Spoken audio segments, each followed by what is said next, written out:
Okay, welcome everyone. I'm Cecilia Mascolo. I'm one of the directors of the Center for Mobile and Wearable System and Augmented Intelligence, which is a University of Cambridge center kindly sponsored by Nokia Bell Lab. This is a seminar series. This is our third seminar in the series. The speaker is Kate Farrahi. Kate is an assistant professor in the University of Southampton. She works in the computing department. The focus of her research is machine learning, deep learning applied to health. And in 2014, she wrote already a paper on digital contact tracing. And there's been a lot of interest, she tells me, around this work of her. I hope she'll talk about that. And she'll probably talk about the rest of her work related to health and recent applications to COVID. So I won't steal more of her time. Kate. Thank you, Cecilia, for the introduction and the invitation to give this talk. So yes, today I'll talk about the work we did on digital contact tracing, but in general, I'll talk about a little bit about wearables and the medical revolution, which is what I gave the title of this talk. And in this, I include mobile phone data as well. In 2007, when I started my PhD, actually, the idea of using mobile phones to understand human behavior was quite novel. So MIT Technology Review actually named it as one of the 10 technologies most likely to change the way we live. And that's become very true. I mean, nowadays this is very mainstream, the idea of collecting data with mobile phones. So there are hundreds and hundreds of companies these days trying to understand how to improve healthcare. And I've chosen two examples here, or two success stories to quickly talk about that I'm slightly more familiar with. So there's Babylon Health, which is a UK-based company, and it's been adopted by the NHS. So they have this app called GP at Hand. And as it says on their website, you can see an NHS clinician in minutes for free. And they're using all sorts of machine learning technology, and they have a chat bot. And I think it's constantly evolving how much of that is actually incorporated into their product. There's also Ginger.io, which is a company based in the US. And I've copied this from their webpage. They provide on-demand mental health support day or night. So I consulted for them several years ago, and basically they collect data from your mobile phone to try to help you with your mental health in various ways, and to provide alerts to your caregivers in case of emergencies. So, I mean, there are all sorts of different wearables that are being used for health. I just quickly wanted to talk about a few really briefly, but basically any sort of health condition you can think of, there's probably a wearable or a mobile phone app that can help you with this. So, I mean, fitness sensors have become really, really mainstream. Fitness sensors like the Fitbit can monitor your heart rate, your sleep duration, your step count. And I've actually seen some work being published from Stanford where they're trying to predict COVID-19 based on this data. I have here a baby breathing monitor that you can, put on your baby's nappy, and it alerts you if there's an issue with your baby's breathing. An interesting one is this continuous glucose monitor that you can see here, and it monitors your glucose levels. It's for diabetics. But the interesting thing is that this sensor has actually become very mainstream for people who are concerned about their health. So it can tell you how your glucose levels change after you've had a meal. I've also shown a picture here on my slide of an EEG wearable monitor that helps people with seizures. It'll record their seizures, and apparently it can predict the future likelihood of a seizure. One thing is, I know in terms of monitoring these biosignals, they're not 100% accurate. So even Fitbit sensors monitoring your heart rate. It's not 100% accurate. I know Google in London is working on this, and I assume the same is true with EEG monitoring. One topic I haven't seen too much progress on is wearables for the blind. Apparently this hasn't been widely adopted. So, sorry, let me just.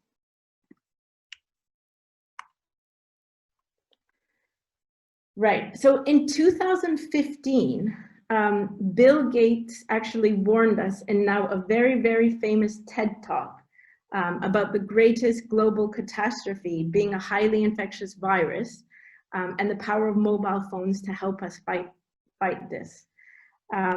So in 2014, together with my collaborators Remy and Manuel, we just decided to look at how we could simulate epidemics with mobile phone data. So none of us are epidemiologists or have expertise on epidemics. This was just a really interesting, fun sort of side project that we did in parallel to our main research projects. We published 2 papers on the topic, and at the time, actually, no one really cared about this work.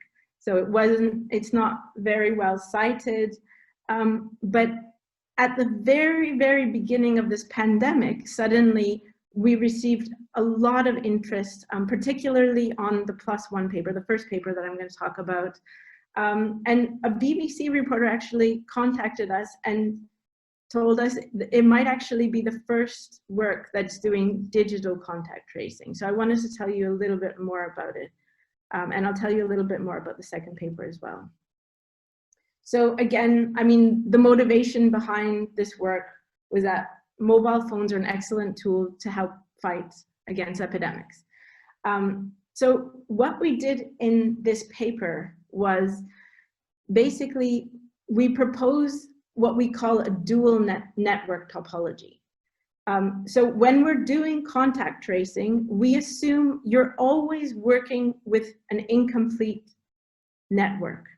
So the basic assumption of our paper is you have an epidemic running in a network, but you'll never fully be able to recover this network in order to do contact tracing. And we call this noisy version of the network our dual network. And that's the fundamental motivation behind this work. And we actually take this one step further and simulate our scenario over real data. So first, I'll show you some sort of theoretical results that we simulate over a larger population, and then I'll show you some results that are simulated over real data. And one thing that's interesting to mention, so when we did this work, there were very few papers on digital epidemics. I couldn't find any on Bluetooth, maybe 1 or 2, but they weren't doing what we were doing. So there were a few papers looking at RFID data, but that was just on the scale of a few days. So we had access to 9 months of data. So this was considered to be much larger scale. So what's interesting, if we think of what we did in 2014 in light of COVID-19, you can actually think of our dual network topology as being in sort of incomplete contact tracing app adoption rates. And you can think of the same results in that light, basically. So you can think of the epidemic is running in a network. We're trying to do contact tracing using an app, but this app hasn't fully been adopted by the entire population. It's only been adopted by 8% of the population or 10% of the population. How well will contact tracing work? That's how you can think of this work, basically. So the contact tracing model we used was based on Ramon Huerta and Lev Zimring's paper. So they published a theoretical paper where they propose a model for contact tracing, and it's given by the 3 equations shown. So it's a very simple model. Basically, Ki is the number of infected people in your network. Sorry, so if I go back one step, so you can be in 4 possible states. You can be susceptible, infected, traced, or recovered. So it's a compartmental model. We assume the node degree distribution is Poissonian. And so there's 2 possible ways of becoming traced. So there's a random tracing component, which is captured by this beta R, and then there's a contact tracing component, which is captured by this beta T. And Ki is the network where the infection is spreading.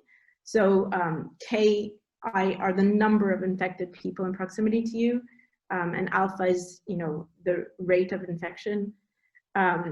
And KT is the separate dual network where contact tracing occurs. And there are some really simplifying assumptions here. So we assume there's no spontaneous recovery, so you have to be traced in order to recover. And we assume that when someone is traced, they can no longer infect others. So these, this model is quite simplified in light of COVID. And later on, I'll show you what a modern, COVID model might look like. So this, I've copied and pasted this from the paper. Basically, this is the procedure, how we generate the dual model. But the main idea is we have a network, and the first part describes how we generate this network, but you can assume you have a network, and then we randomly remove some of the links, and then we randomly add some links that didn't exist before.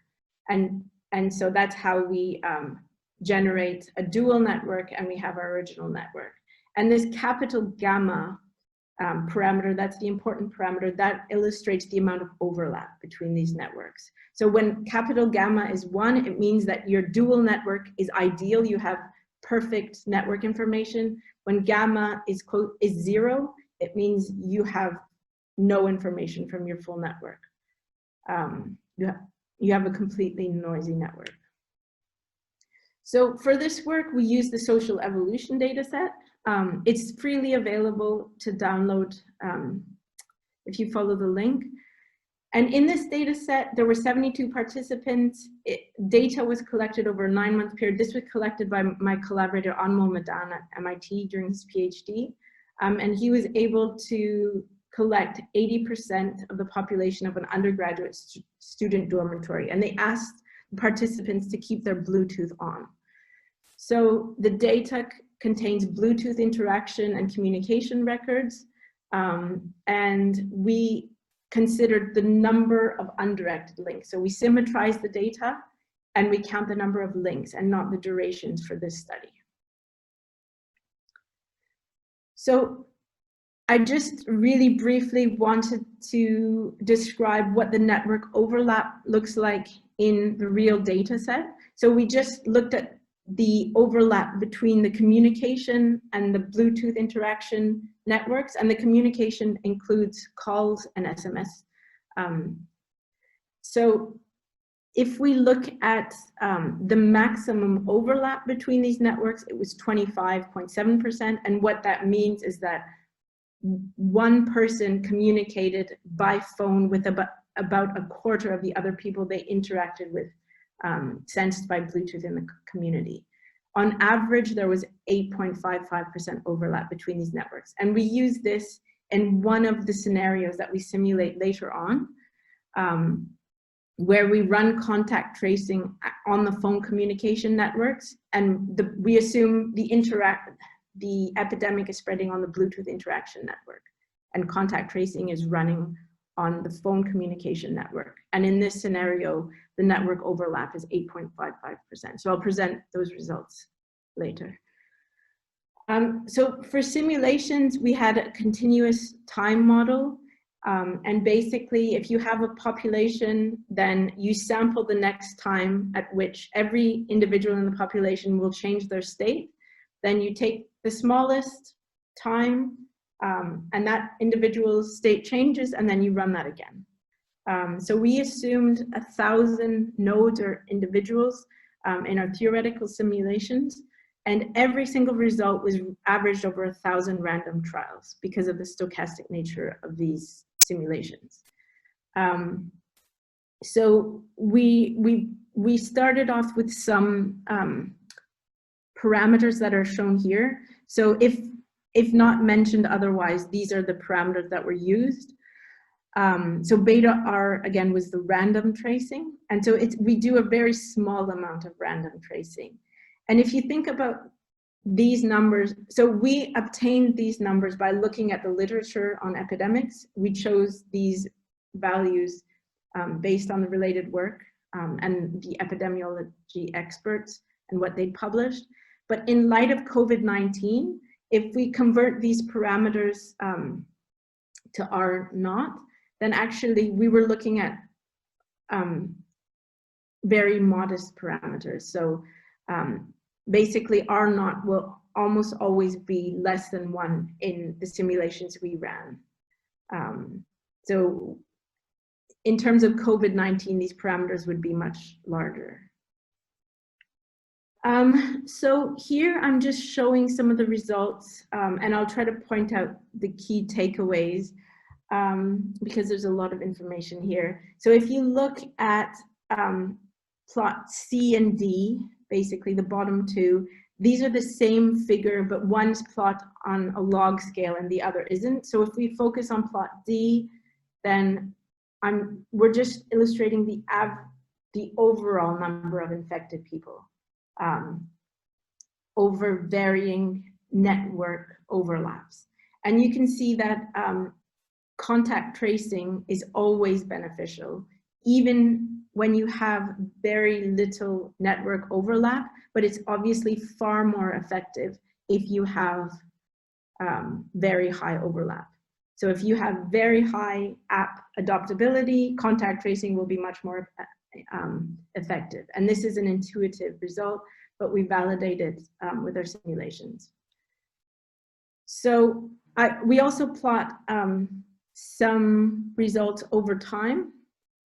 And you can see in figure A, this is the ideal network scenario where gamma equals 1. And again, as you increase beta T, the average number of infected people decreases significantly. And here, when we look at time, this is days. In the case of very low network overlap, when gamma equals 0.08, the interesting thing is after a second or third peak, actually having a larger amount of contact tracing isn't quite as effective.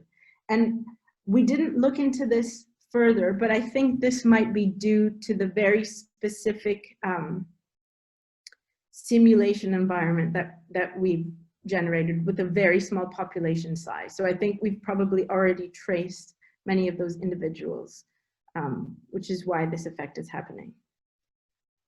So we also looked at the amount of random tracing, and if we assume you have a fixed amount of tracing, and that's 400 people, because tracing is very expensive.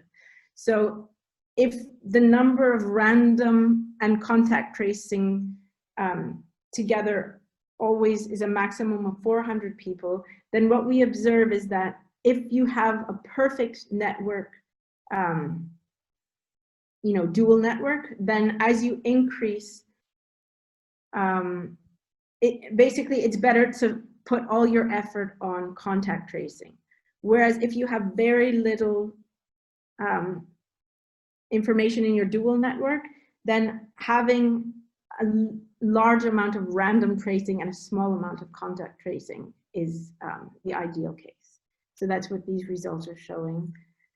And then now these are the results that we generated over the real data.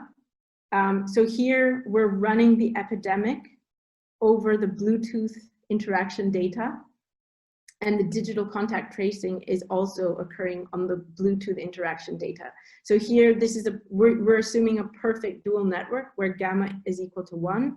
And you can see on the real data, considering both a weekly and a daily scenario. So in figure A is the weekly case and figure B is the daily case.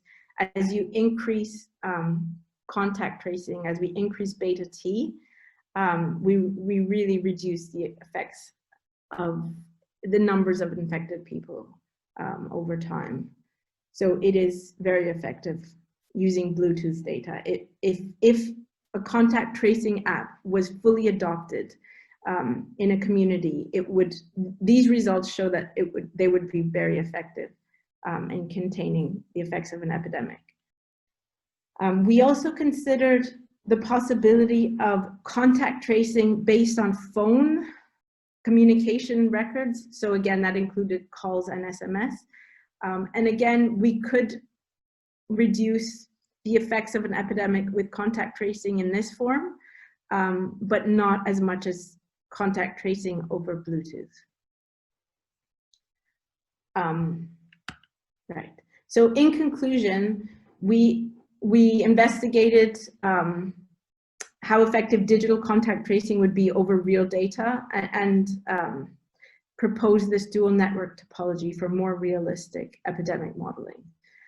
For future work, we're considering more recent model parameters and more recent models, and considering larger populations, a community or country-wide population. And we're always looking for more data sets, particularly related to Bluetooth, if anyone's aware of these. So I quickly wanted to talk about our second work. So this paper was published in CSCW, again with Remy and Manuel. And basically, we're using the same data set, but here we're trying to predict, we're seeing how we can model the real data. Because in this data set, the flu symptoms of the individuals were asked on a daily basis. So we have 17 weeks of data where on a daily basis, every participant was asked about their flu symptoms. And so we're modeling an epidemic to this real data, and actually we tried to predict who would be the next person infected. So we assume that if a participant had at least one symptom, then they're infected.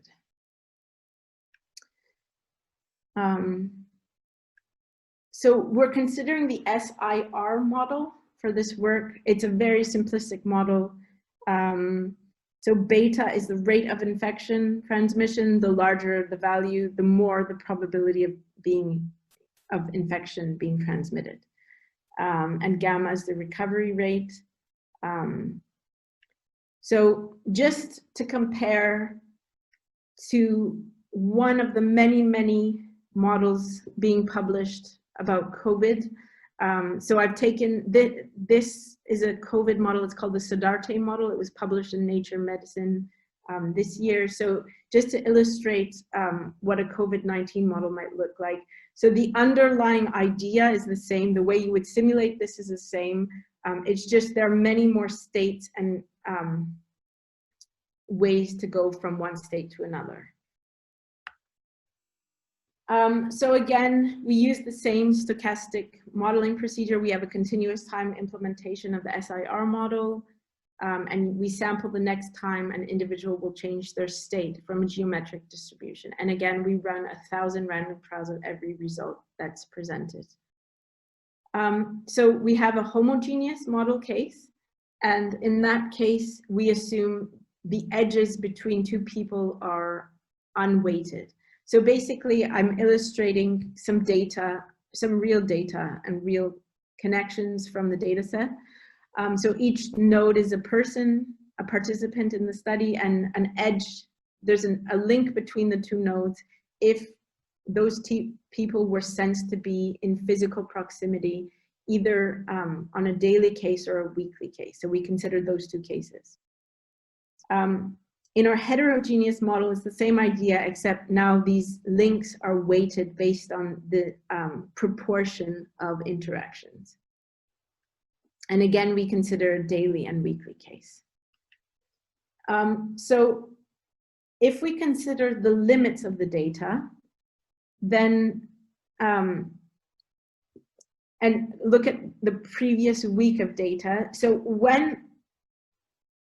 for all the participants who become infected, if you look at the previous week of data, 70% of them, 70% of the infected cases were in physical proximity sensed with Bluetooth with another infected person within the last week.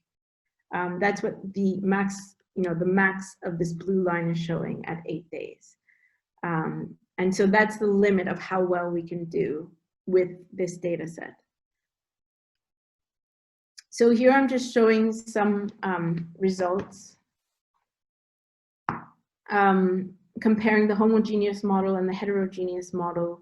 And in blue, you can see the ground truth, and just experimenting with different model parameters on a daily and weekly basis. The D represents the daily case and W is the weekly case. So in fact, we're able to achieve quite low error. So the best case was for the homogeneous daily case, which is shown in the black dotted line in the figure. And the error of this case was 1.89 people. And what that means is that on average, average over weeks, we could predict the number of infected people within roughly 2 people, 1.89, given this population of 72 people. So it's quite good. Now considering who is the next person to become infected, we took the best performing model, which was the homogeneous daily case, and we want to see how well we can predict who will become infected next. So we're considering the precision, and these results are plotted over various values of gamma and beta. And if we consider sort of realistic values of gamma and beta, then and that's between 0.1 and 0.5, then roughly the precision was 0.3, or 3 out of 10 individuals are correctly pinpointed over the 17 weeks. And that's actually quite good, because what we found was over the first few weeks, we could pinpoint who would become infected very well. But then what happened was, as we started making errors, then those errors really propagated over time. And so the performance was nearly 0 near the end. So this is definitely something that would be interesting to look into more. But again, the difficulty is lack of data. So I quickly wanted to give a snapshot of some of my research related to machine learning. And again, this is related to COVID-19. So this is in collaboration with Doris, Junwen, and Professor Niranjan.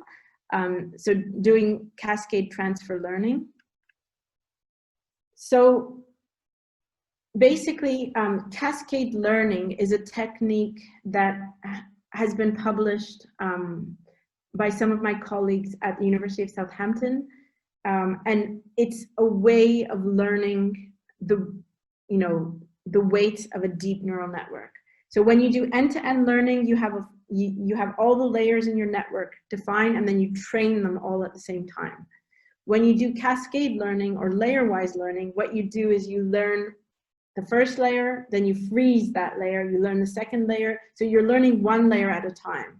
And then every new layer you add on, you just learn that layer and you freeze the previous layers. And so this has some advantages. There have been some improvements in terms of robustness on simple tasks. And considering harder tasks, there are some memory savings. So what we've done is we've applied this method of cascade learning for transfer learning. And what we've found is that doing transfer learning with cascades is consistently showing an improvement. And we've applied this to various different applications. So the first one is human activity recognition, or HAR, and we published this in ISWIC last year. And so basically there's a lot of numbers shown here, but the first 6 rows, the CL represents cascade learning, and L0 to L5, that represents the layer, and E to E represents end-to-end learning from layer 0 to layer 5. And so when we transfer from one HAR data set to another, then we mostly see an improvement using cascade learning. We often see better results. But human activity recognition, we're quite limited in terms of the data and how much we could test this theory. So we also looked at computer vision problems. So this work is currently under review, but we did cascade transfer from CIFAR 100 to CIFAR 10. And in green, the green circle, I've marked the performance of cascade transfer with end-to-end learning, and in pink, you can see the performance with cascade learning. And consistently across all layers, we see a significant improvement using cascade learning in comparison to end-to-end learning. We also applied this to some chest X-ray images where we train on ImageNet. So that's our source data is ImageNet. And then we transfer to 2 different data sets. The first one is the chest expert data, and the second one is a COVID-19 data set. So again, I've marked in green the results with end-to-end learning, and in pink the results with cascade transfer. And we see, again, an improvement using cascade transfer cascades as a method to do transfer in both cases. So that's all I wanted to talk about today. I think I've nearly reached my time. Are there any questions?